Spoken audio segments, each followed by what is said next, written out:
So guys, ito nga pala yung batang masipag dito. Ang dapat yung tudara masipag oh. Masipag yan. Nagkatrabaho yan pag wala yung mga boss. Pag ganyan yung mga boss, di nagkatrabaho yan. Ano, yan siya yung tagong lihim na gawa lang sa kanya. Kaya tago lang niya yung, pag wala yung boss, saka siya nagawa. Baka baliktad. Pag may boss, hindi siya nagawa.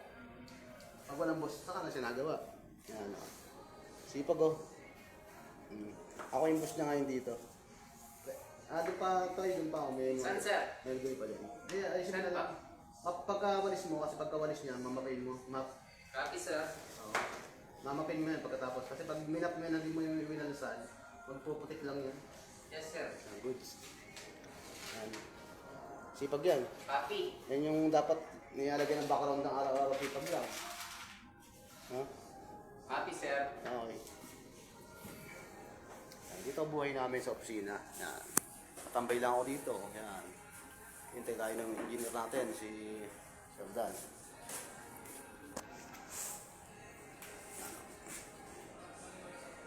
Ano masasabi ko sa mga kabataan dyan? Ano kulang? Ano pre? Ano masasabi sa mga kabataan pre? Ano masasabi mo sa mga kabataan, mga payo mo? Ano ulam?